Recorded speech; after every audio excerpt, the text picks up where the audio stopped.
They say that things change when you observe them. For example, my mom would look so proud at my childhood soccer games, but she'd immediately change the moment she noticed me on the substitute bench. A moment of observation, intended or not, can change everything. One summer, my parents drove me out to a nearby national park. They had a junior ranger club where kids were introduced to all manner of wildlife knowledge and survival trivia. I wasn't sure about it at first. It seemed like just another thing on a long list of nothings. But I gave it an honest shot. Along with a dozen other kids, and the chemically positive ranger accompanying us, we had craft sessions, survival training, cave exploration, and all kinds of games. Unlike sports, it wasn't just about beating an opponent. This was about cooperation, to work together. Seeing us all work towards a common goal changed something in me. Brought out something good. I enjoyed that. Back in July of '98, all 12 junior rangers set out on a spotlight night walk. Along with our guide, we were to pack our own survival kit and make our way to one of the ranger stations. There we'd unpack and be graded based on what we'd chosen to bring. There was this excitement in the air. It was like a graduation of sorts. We were to become official wildlife stewards, they called it. We excitedly paired up in a buddy system, 2 by 2, and followed the trail. It was supposed to be uneventful. The man in charge, Ranger Dan, had done that walk every summer for the past 12 years. He was prepared for a lot of things, but nature had other plans that night. I remember him holding up a hand, silently asking us to stop and listen. There was this deep groaning noise off somewhere in the dark. I heard rustling bushes and crackling saplings. I saw 2 gleaming stones, reflecting the shine of our flashlights. A black bear. Looking back at it, it really wasn't as bad as it sounds. The bear sniffed at Ranger Dan for a bit and wandered off, but to a group of 10-year-olds it was like staring at death itself. My buddy panicked and bolted into the woods. We're not allowed to ever leave our buddy, so I did my best to keep up with him. I yelled at him to stop, but by the time he did, we'd been separated from the rest of the group. I couldn't even see their flashlights anymore. Luckily, they used to have a system in place to help lost visitors navigate. They called it the Lady Bluebell system. All over the park, they'd wrap blue tape around the trees and tie a bell in the direction of the closest ranger station or trail.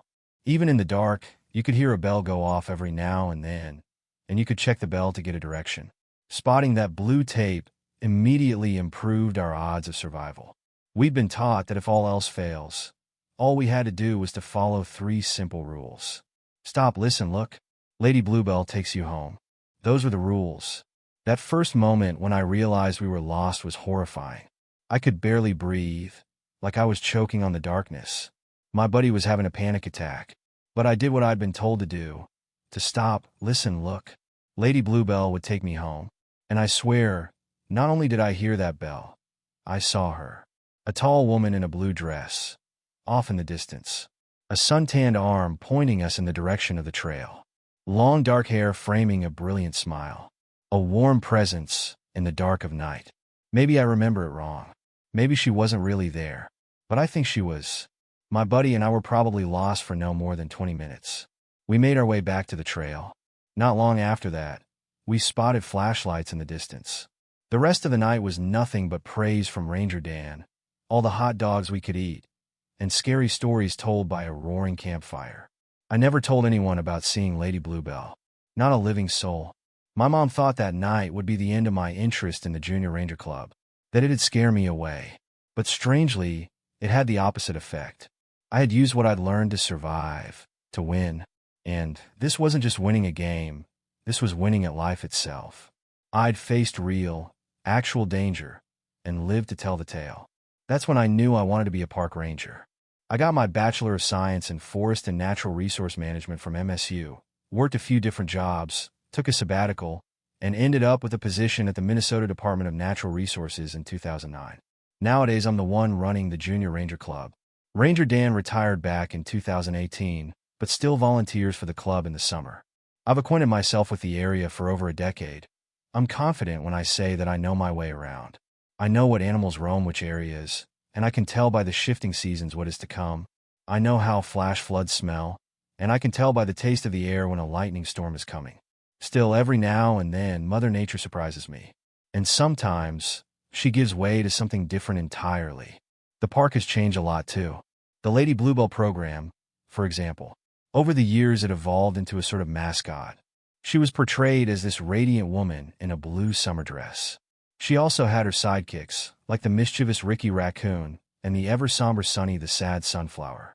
There were comic books, trading cards, stamps, merchandise. She was a beloved icon. They hired a woman to dress like her every summer, to welcome the junior rangers and teach them the system. Lady Bluebell was sort of our Smokey the Bear, telling kids how to behave in the park to keep themselves and others safe.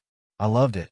Long after the end of Junior Ranger Club came to an end, I still collected all sorts of Lady Bluebell memorabilia. But there were issues. Over time, some visitors to the park began stealing the blue tape, keeping it as a souvenir. Others just took the bell. Some moved the bell around, purposefully pointing it in the wrong direction. Over time, the effort and resources required to constantly fix the system started to outweigh the benefits. They officially ditched the Lady Bluebell Takes You Home motto in 2008 and retired the mascot entirely in 2011. I was sad to see her go, but it made sense. It just wasn't practical anymore. Times change. Now that you know me a little better, I want to tell you about one particular incident. Something I haven't been able to share with my friends and colleagues. It was late August. I was following our southeasternmost trail, mapping the movements of an elk herd. The leaves were just about to change color, and there was a tinge of cold in the air. Branches had started making snappier sounds, and the days were rapidly growing shorter. Autumn was just around the corner. That day, I was ready to head back when I spotted a plume of smoke just off my trail. Nothing big, possibly a campfire. I decided to give it a once-over, just in case. I came upon a small camp, a rough-looking one-man tent, neon orange. A hastily constructed campfire with what looked like a grilled squirrel. I caught a whiff of sweat coming off the tent, giving me the impression that whoever lived there had been around for a while. Looking at their choice of meal, I figured maybe a bit too long. "Hello," I called out. "Anyone here?" I heard a shout in response and hurried footsteps. Someone falling, getting up, and then sprinting in my direction. At first I was taken aback, thinking it might be a wild animal. Seconds later, a young woman crawled into camp. The best word to describe her was disheveled. Her hair was a tangled mess, and she was deeply sunburned on her arms and face. Her lips were dry and pale, and her hands kept shaking. The moment she saw me, her eyes welled up with tears. "Yes," she cried. "Jesus Christ, yes." She got up and flung her arms around me, crying onto my shoulder. Not just a sob either, but a full-on wail. She tried to say something, but every other word got stuck in her throat. Did I make it?" she sniffled. "Am I out?" I sat her down, offered her some of my water, and asked her to calmly explain what had happened. "I just can't believe my luck," she said. "I thought it was all over." I choked on my words. Nothing had prepared me for this. We weren't out looking for anyone. We hadn't been for months, maybe years. "It's okay," I said. "Let's pack up. Let's get you home." Her name was Anya Baker. She'd been part of a company retreat and got lost somewhere along the way. She figured she'd been on her own for about 2 weeks, but there was no way to tell for sure. "The days kind of blend," she sighed. "You keep walking, and it might have been an hour or 2 days. It messes with your head." She was malnourished and dehydrated. I didn't think she had the strength to make it back. The closest ranger station was quite a way off. I asked if I could help her carry something, but she brushed me off. "I got this," she insisted. "Please, just get me home." We got back on the trail and started making our way back. I took out my radio to call it in. "I used to come here all the time," Anya said. "Never thought I'd get lost." "It happens to the best of us," I smiled. "You made it, that's what counts." I thought I did it right. I stopped, listened, and looked. Followed the bells. All of it. We don't do that anymore. I figured. I told Anya about how the Lady Bluebell program had been discontinued for over a decade. I complained about the sabotage bells, the stolen tape, and all the stupid things that tourists had done over the years. Frankly, I found it strange she'd found any bells at all. I hadn't seen them for years. But there were more immediate concerns. I'd never had trouble with my radio before, and now it was dead as a doornail. I brought out my backup batteries, but the radio stayed silent. Still, Anya was in better shape than I'd anticipated, so I figured we'd make it back by nightfall if we kept a good pace. About 200 feet down the trail, something started to feel wrong. The trail should have turned by then, heading west. Instead, it kept going north. Looking around, I couldn't see any of the usual landmarks. We continued for another 10 minutes, only to see the trail suddenly stop. Not slowly disappear into the moss, but stop altogether. There were no trails like that. Not on that hike.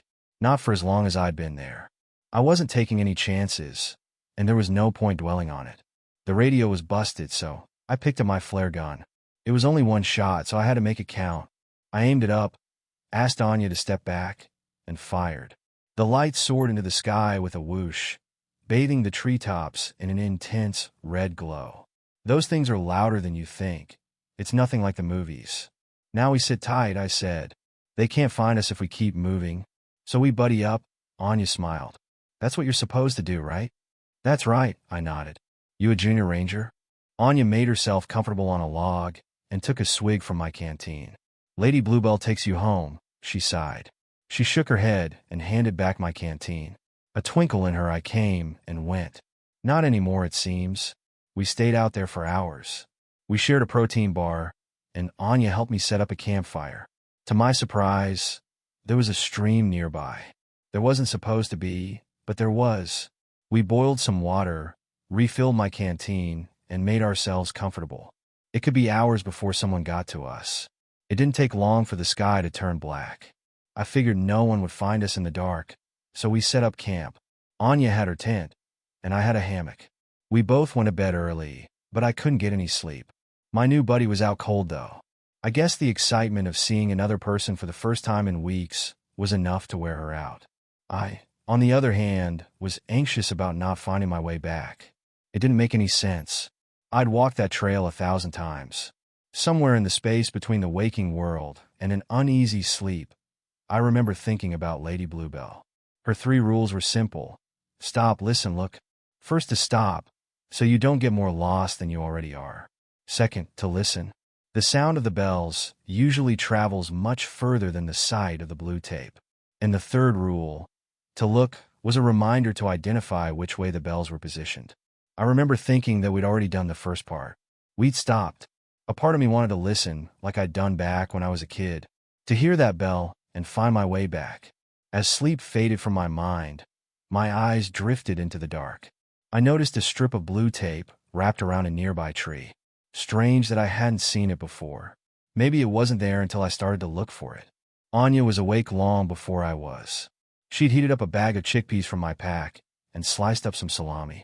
Simple stuff, but all you needed to keep going. I went to refill the water canteen again, but couldn't find my way back to the stream. Realizing it just wasn't there anymore made my blood run cold. I wasn't used to doubting myself. I knew these woods like the back of my hand, and suddenly it felt like I'd found an extra finger. None of this made any sense. I checked my map and double-checked my compass.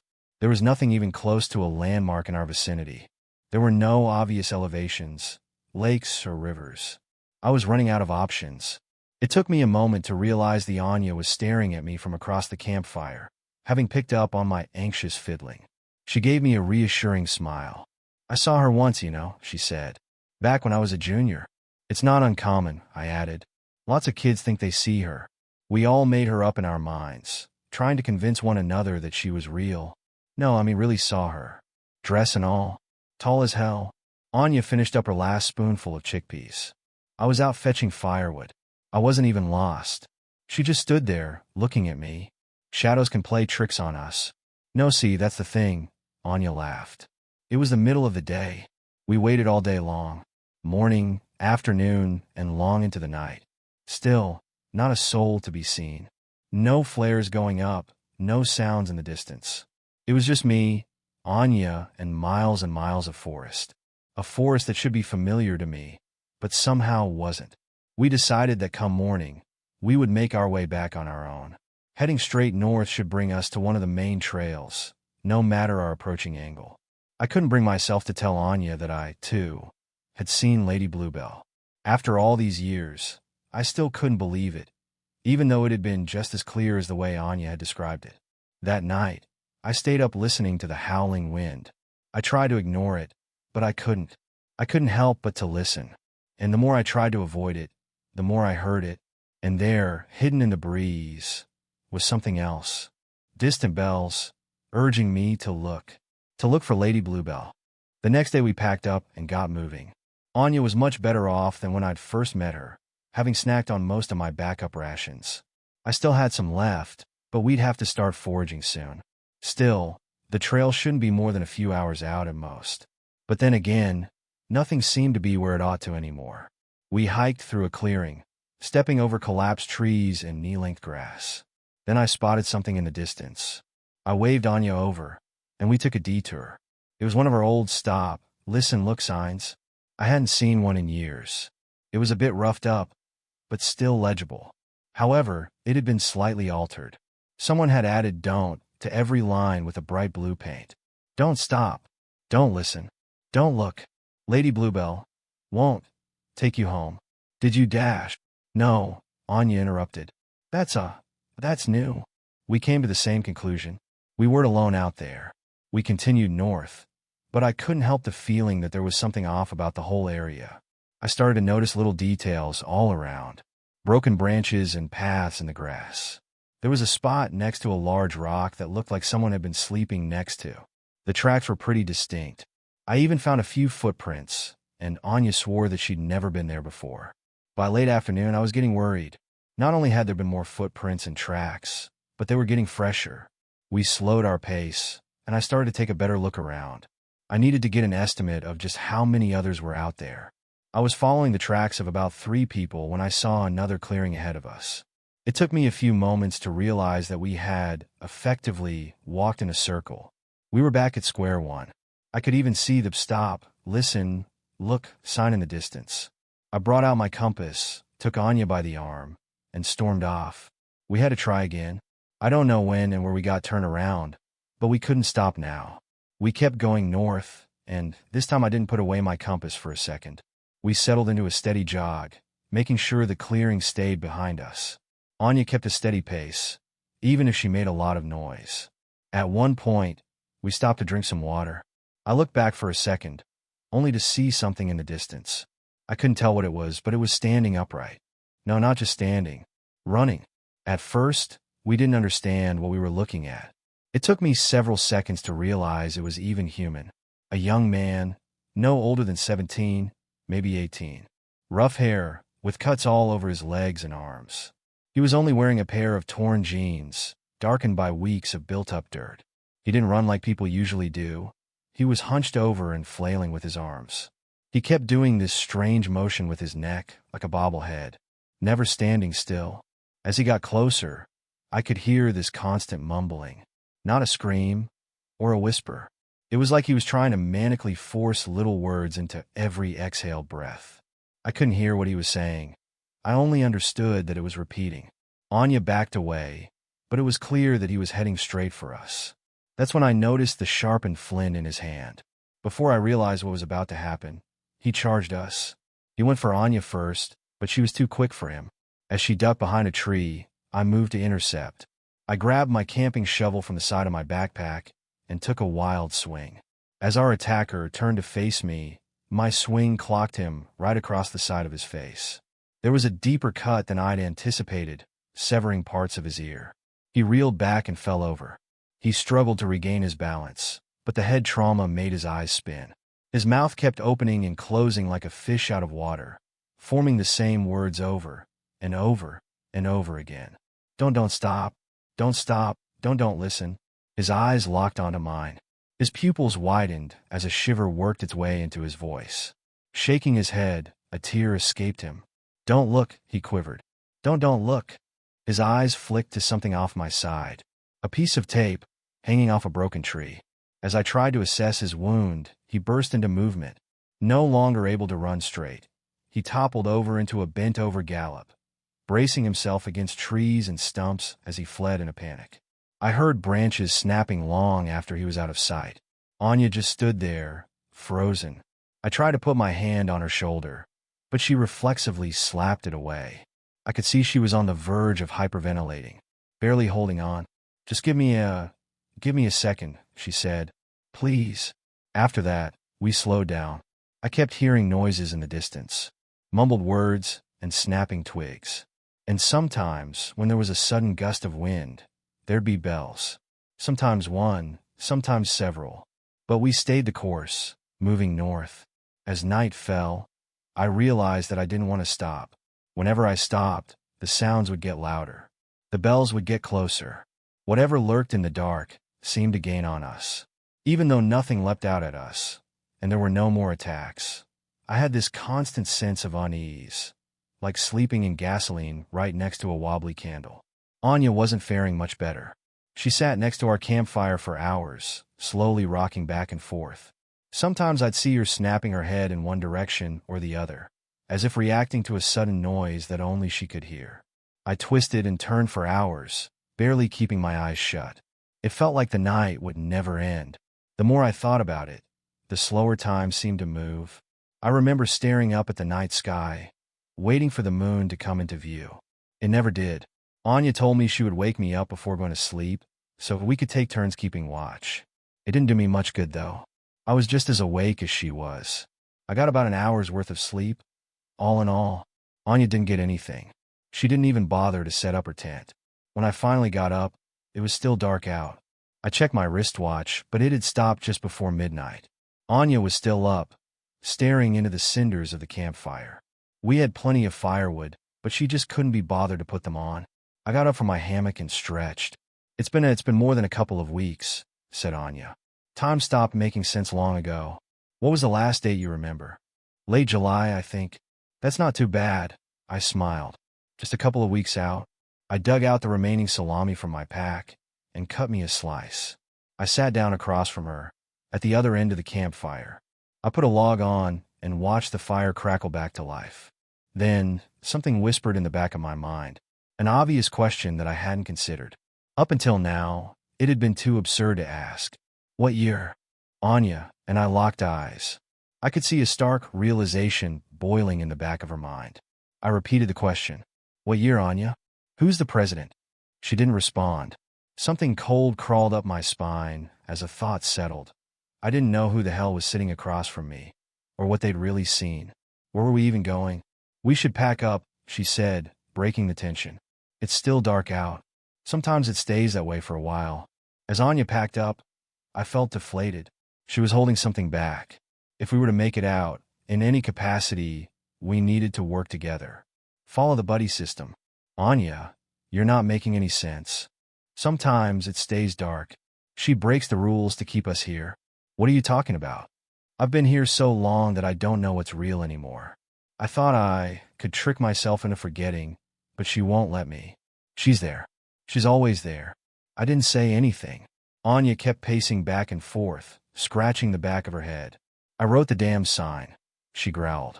Because when you stop, she's there. When you listen, you hear her. And when you look, Anya grabbed my shoulder and turned me around. When you look, there she is. At first, I didn't see anything. Maybe I didn't want to. But there was that gnawing doubt in the back of my mind, something in my reptile brain telling me I was looking for something. Slowly, the shadows twisted. They'd been out of shape, forming something new. With every blink of my eye, a picture created itself in the distance. A vague silhouette of a bone-thin woman. A few tufts of hair clinging to a decrepit scalp. A broken jaw hanging like a loose thread, swaying back and forth with a sudden breeze. A sour smell wafted my way, coating my tongue with a spike of ammonia. And of course there it was, her signature blue dress, assuring to one and all that there could be no mistake. Lady Bluebell. Anya, what is... I looked back, only to see Anya backing away. She was packed and ready to go. She'd taken my canteen, and I could see my pack lying next to the campfire, wide open. There was a palpable fear in her eyes, like a wild animal. I can't let her take me, Anya wheezed. I'm sorry. I'm so sorry. Before I got the chance to process what she'd done, a sound cut through the forest breeze. Bells. So many bells. I turned to see the broken woman towering over me. She was so much taller than expected. My legs buckled as I looked up at no less than a 9-foot-tall monstrosity. Her torn blue dress was lined with bells that chimed against every branch and root she passed over. She wasn't going to let me leave. She refused to be forgotten. I shouldn't have stopped, or listened, or looked. I stepped back, and she stepped forward. Her feet barely touched the ground, floating inches above the moss. Her ivory eyes burrowed into me, shrieking with desperation. She wouldn't let me go home. She couldn't. I turned to flee. I ran, and jumped and crawled, and forced myself past every obstacle. I snagged my foot on fallen rocks. I tumbled down a sudden slope, dropping half my gear. I stepped through a shallow mire, drenching myself in cold water all the way to my knees. I bloodied my hands and feet and face, but I kept going. And somewhere along the way, the sun rose. Wheezing for air, I realized I couldn't hear the bells anymore. But the moment I stopped to listen for them, I heard one. No! I yelled out loud. No! No! No! Stop! Stop thinking. I bit down on my thumb and screamed. I shouldn't listen. I shouldn't stop, either. I had to keep going. It all reminded me of what my teachers had said years ago, how the world changed when we observed it. Maybe if it wasn't for people coming listen and look, there would be nothing to see there. Maybe by keeping people around, a part of her collective self remains. I don't know how long I was out there. At least a couple of days. I kept moving, stopping only for short bursts of rest. Sometimes I'd dream of bells, and I'd wake to hear them. The slightest thought of Lady Bluebell drew her to me like a moth to an open flame. I'd hear the bells long before I saw her, but one would always accompany the other. She was always there, a stray thought away. I survived by eating boiled pine cones, roots, and eggs from warbler nests. I tried to track my progress, but there was no way to navigate. I'd either end up where I came from or going in the wrong direction. I saw that same sign in that same clearing at least a dozen times. Don't stop. Don't listen. Don't look. My feet chafed, and I'd grown a solid bare stubble. Having barely slept, I was having trouble shaping cohesive thoughts. I remember sitting by a stream, not knowing how I got there. Maybe the same stream I'd seen that first day of meeting Anya. I was wringing out my socks and trying my best to ignore my shivering hands.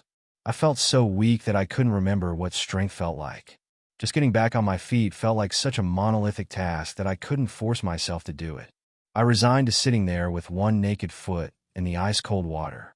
My skin color faded as my blood cooled from a painful purple to a sickly blue. It took me a few moments to realize I wasn't alone. But it wasn't Lady Bluebell. It was Anya, just across the stream. She looked at me with this air of pity. Apologetically, even. It took me a few seconds to notice the makeshift spear she'd whittled. Using the Swiss Army knife from my pack, no doubt. I really am sorry, she said. After she feeds, she calms down. When she's calm, you can get out. I had to bring someone new in. The others are too fast. Too clever. I didn't even care. I couldn't bring myself to curse or scream. I just hated Anya and what she'd turned me into. I kept my eyes on the stream, watching the water turn my foot a new tint of blue. Just take a nap, she said. Lean back and let it happen. No fuss, no drama. I barely listened. All I could think of was that tinge of blue forming at the edge of my toe. It made me think of her. It made me think of bells. It made me look for her. That's it, said Anya, readying her spear. I'll just give you a little tap to make sure we won't have any problems. I looked down at my hands, covered in scabs and bruises, my wet socks clinging to my thigh. Suddenly, a pain shot through my left leg. A quick jab from her spear, and my body exploded with damaged nerves. It was as if a burst of electricity shot through me, forcing me out of my lethargy. As my blood mixed with the stream, I could feel my heart beating out of my chest. I crawled backwards, unable to put any weight on my leg. Anya backed away, staying just close enough to make sure Lady Bluebell was properly fed. And the lady was already there. Maybe I had listened too long, or looked too hard. Maybe it was just the blue tint of my toe. Whatever it was, my thoughts had drawn her to me, and this time I couldn't run. I heard the bells dragging my way, and saw a long shadow cover the ground. I looked back for a moment, catching a glimpse of her dead eyes coming my way. Lady Bluebell didn't take you home anymore. I couldn't run, but I had to try something. Anything. I tied my wet socks together into a makeshift blindfold and put it on as tight as I could. I pushed my wet fingers into my ears and screamed. I figured that if I couldn't listen or look, maybe she'd be less interested in feeding on me. I focused on the pain in my leg as hard as I could, letting it envelop my thoughts. I knew she was closing in. My pulse went haywire, begging me to panic, to look back, to listen for threats and run, to know what to expect and prepare myself. But I didn't. There was the soft touch of a cloth against my head. Little pieces of metal bells dragged across my body as Lady Bluebell passed me by. She didn't care for someone who couldn't look or listen. But Anya could. Anya did. Keeping the sock blindfold on, I flopped onto my belly. I kept my fingers in my ears, screaming until my throat was raw. I felt a thumping in the ground as something was dropped, and quick footsteps in rapid succession. Someone was running. Then, a sudden stop. For what felt like an eternity, it was just me and my thoughts. Maybe she got away. Maybe we both made it. Then, something meaty bumped into me. Something warm and wet. It splattered onto my clothes and stained my face, drowning the air with a stench of blood. There was a reverb in the air, like the vibration of a scream. But I didn't turn to look. I didn't turn to listen. And I refused to stop. Hours later, I made myself a crutch. I pressed wet moss into my ears and kept the blindfold tight. Blind and deaf, I forced myself forward. It was just inches at a time, and every step of the way shot through me like a bolt of lightning. And somewhere along the way, I felt a solid trail under my feet. Taking off the blindfold, I started to notice familiar landmarks. My clock started ticking, and my radio burst to life. I was back on familiar ground. Maybe Anya had been right. Lady Bluebell was more relaxed after a feeding. Civilization was just around the corner, waiting for me to observe it once again. I'd been gone for 6 weeks. It was none other than Ranger Dan that came across me, leading a troop of junior rangers across the same trail as all those years ago. And yes, he had hot dogs. Now that some time has passed, and my leg is healed, I've retreated to an administrative position. I keep my exposure to the park minimal. I haven't told anyone about what really happened. Not only because it sounds completely insane, but because knowing about it might actually put them in danger. I might not get along with everyone, but I wouldn't wish for anyone to come looking for Lady Bluebell. Anya Baker was, indeed, reported missing from a company retreat about 8 years prior. The strange young man was a mystery. No one matching his description had been seen for years. Looking back at it, it feels so obvious. Anya had been so frantically preoccupied with fighting her way forward that she never really considered the very first rule: to just stop. Perhaps there is some greater lesson to be learned. There were so many of us that never wanted Lady Bluebell to leave. We stopped along the trails to listen and look, hoping some part of her was still out there. Maybe we were just looking for our childhoods. I know I was. I believe that she was some collective consciousness of belief, remaining in a forgotten part of what the park used to look like. A creature we all made and abandoned, like the ghost of someone who never truly was. Maybe the world changes when we look at it, and sometimes it changes when we don't. And in the deep dark of those unseen chasms, things still grow. Unheard, unseen, and unstoppable.